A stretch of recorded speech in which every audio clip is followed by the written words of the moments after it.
Have you ever heard the expression, jack of all trades, master of none? If you haven't, then maybe you should consider reading a book. The expression basically means that you can be competent at many different skills, but lack mastery in one skill. Now let's translate this concept to Valorant. At one end of the spectrum, you have the nice teammate who says, "I'll fill" during the agent select. On the other end, you have the insta-locker who plays nothing but Jet. Out of these two teammates, who would you rather have on your team? If I'm being 100% honest, I'm picking the insta-lock Jet main every time. Why? Simply put, I would much rather have someone with 1,000 hours on one agent than 100 hours on multiple agents. Even if the team comp isn't perfect, playing an agent you're comfortable on will almost always be better than playing smokes when you have 40 hours total on Viper. You may have lost those games where you have an ideal team comp versus 5 duelists. Did you lose the game because team comp diff? Or maybe you went with the Copiomancer, 5 duelists is just OP. Unless you're High Immortal 3 or Radiant, team comp is probably not the reason that you lost the game. That being said, let's go over why filling is potentially causing you to lose RR and why you might want to stick to one role. I'm Chill and let's get into it.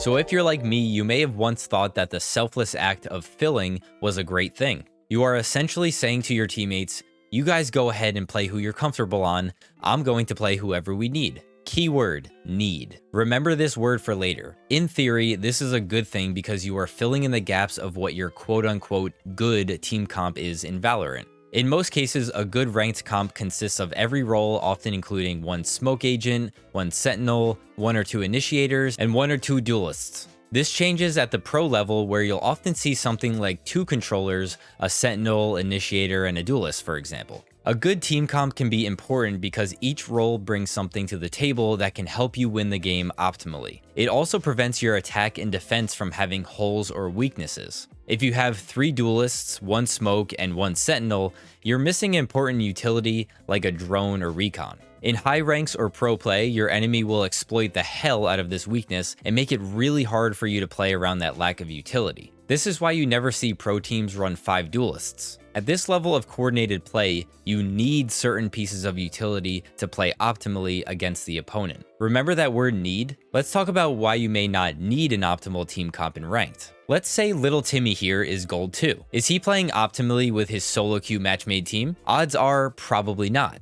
Here's a quick scenario. Let's say Little Timmy decided to fill smokes, arguably one of the most important roles in the game. He wants to hit A fast. His Jet is approaching the choke, peeks, and tries to dash onto site, but Little Timmy's smokes are a bit late and the Jet gets laid out by the Opper playing CT. Man, if only Little Timmy had a bit more experience with Omen, he would have known how long it takes to double smoke a site to set up his team for the execute. Now his ranked homies are struggling to entry. Not only that, but Little Timmy accidentally left a gap in one of his smokes, allowing the defenders to pick off his teammates. Now the round is lost because of his poor smoke timing and placement. But I thought Little Timmy needed smokes to win the game. Do you see how even when picking optimal agents, you can still be detrimental to the team if you're not comfortable or experienced in that role? This is why I'd much rather have that Jet with 1,000 hours under their belt. So now that we've gone over why filling isn't ideal, let's talk about what makes sticking to one role or one agent a good thing. Like I said before, in Valorant, you can be competent at a lot of agents, but you can't be a master of all of them. That being the case, sticking to one role can add consistency to your games that you may have lacked when you filled.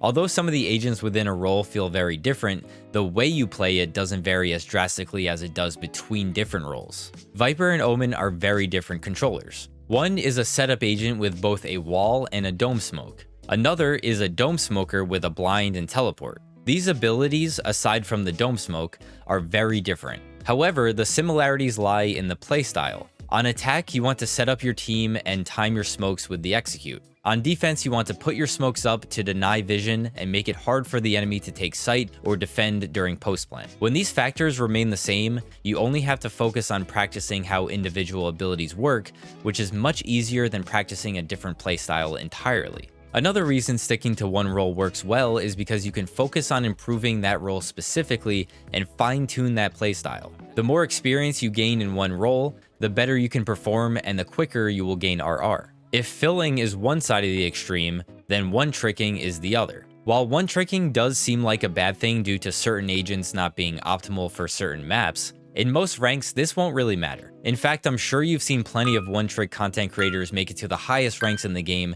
simply by playing only one agent. As long as you have a deep understanding of the agent and can find creative and optimal ways to use your utility on each map, you can 100% be effective. And that's going to be it for this one. If you enjoyed the video, drop a like and let me know in the comments what you'd like to see from me next. Subscribe for more guides like this one and check out this video next for more. Thank you guys for watching and I'll see you in the next one. Peace.